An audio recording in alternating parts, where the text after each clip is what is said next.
이번 시간에는 선형분수 변환의 고정점에 대해서 한번 알아보겠습니다. 앞에서 이미 우리가 선형분수 변환의 간단한 형태인 평행이동, 확대, 회전, 반전인 경우에는 그 고정점이 한 개이거나 두 개라는 사실을 살펴보았습니다. 그런데 이게 일반적인 선형분수 변환에도 성립합니다. 다음과 같은 정리가 있는데, 자, 선형분수 변환이 항등 변환이 아니면 이 고정점은 한 개이거나 두 개이다. 항등 변환인 경우에는 모든 점이 고정점이 되죠. 그래서 선형분수 변환은 고정점이 한 개이거나 두 개이거나 또는 모든 점이 고정점이거나 와 같은 경우밖에 없습니다. 자, 증명을 한번 살펴보겠습니다. 자, 선형분수 변환을 이렇게 놓을 수가 있죠. 이때 선형분수 변환이니까 AD 빼기 BC는 0이 아닙니다. 그럼 복소수 A, B, C, D가 이렇게 주어져 있습니다. 그러면 우리가 이 무한대를 무한대로 보내는 경우, 즉 무한대가 S의 고정점인 경우를 한번 보겠습니다.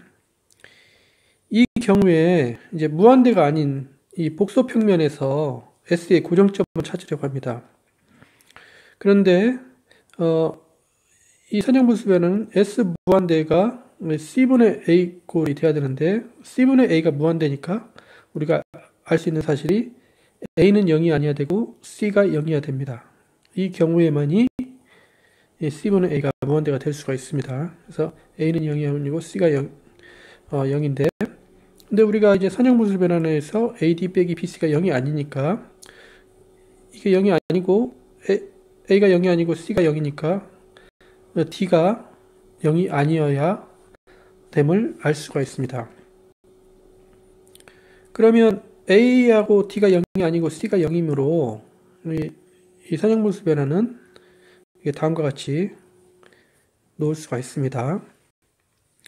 만약에 이제 A하고 D가 같아서 D분의 A가 1인 경우에는 그러면 선형분수 변환은 G 더하기 B분의 D인데 이때 우리가 이 S는 항등 변환이 아니므로 D분의 B는 0이 아닙니다. 이게 0이 아닐 때 이 복수 평면에서 이 S의 고정점은 존재하지 않습니다. 따라서 이 경우에는 고정점이 이 무한대인 경우가 유일한 고정점이라는 사실을 알 수가 있습니다. 만약에 S하고 D가 다르면 그러면 D분의 A가 1이 아니라는 말인데 그러면 복수 평면에서 고정점을 찾기 위해서 이 방정식의 근을 찾아야 됩니다.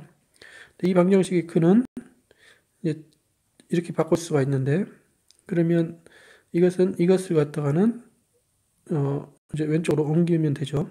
그 수가 바로 이건데 이게 복수평면의 C에 놓인 S의 유일한 고정점입니다. 따라서 S의 고정점은 이 경우에는 무한대와 2점 두 가지 경우가 있습니다. 그래서 무한대가 고정점인 경우에는 이 두 가지 경우가 있는데 앞의 경우는 무한대가 유일한 고정점이었고 이 경우는 두 점이 고정점인 경우였습니다. 이제 무한대가 고정점이 아닌 경우를 보겠습니다. 그러면 이제 복소 평면에서 S의 고정점을 찾아야 되는데 우리가 이제 무한대는 S에 의해서 C분의 A로 가니까 그런데 C분의 A가 무한대가 아니라고 그랬으니까 이제 우리는 C는 0이 아니다는 사실을 알 수가 있습니다. 그러면 C는 0이 아니면 자 이것의 고정점을 찾기 위해서 이게 이제 G가 되는 것을 찾아야 되는데 그 방정식은 바로 이 방정식이라고 볼 수가 있습니다. 그래서 이 방정식의 근이 이제 S의 고정점이 되는데 이때 C가 0이 아니므로 이 방정식은 2차 방정식입니다. 근데 대수학의 기본 정리에서 우리가 이 근은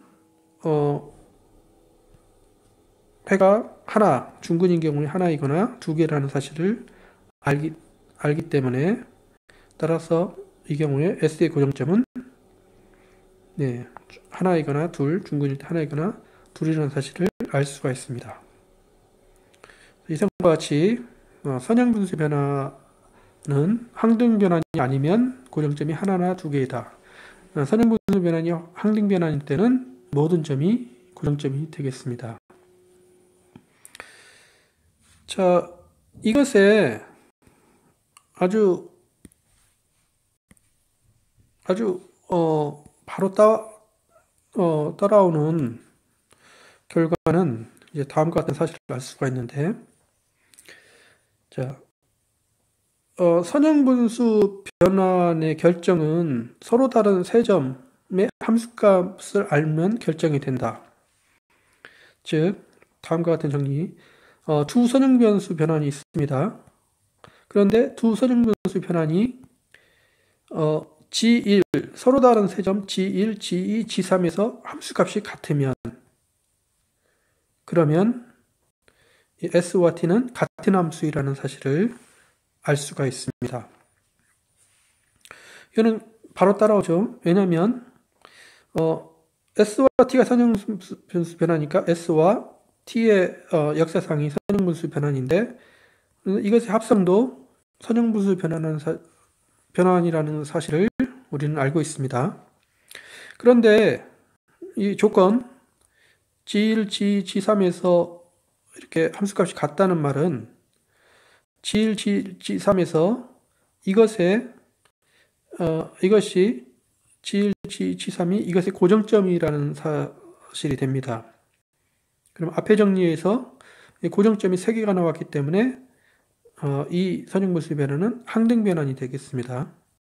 이게 항등 변환이기 때문에 S하고 T는 같다는 사실을 알 수가 있습니다.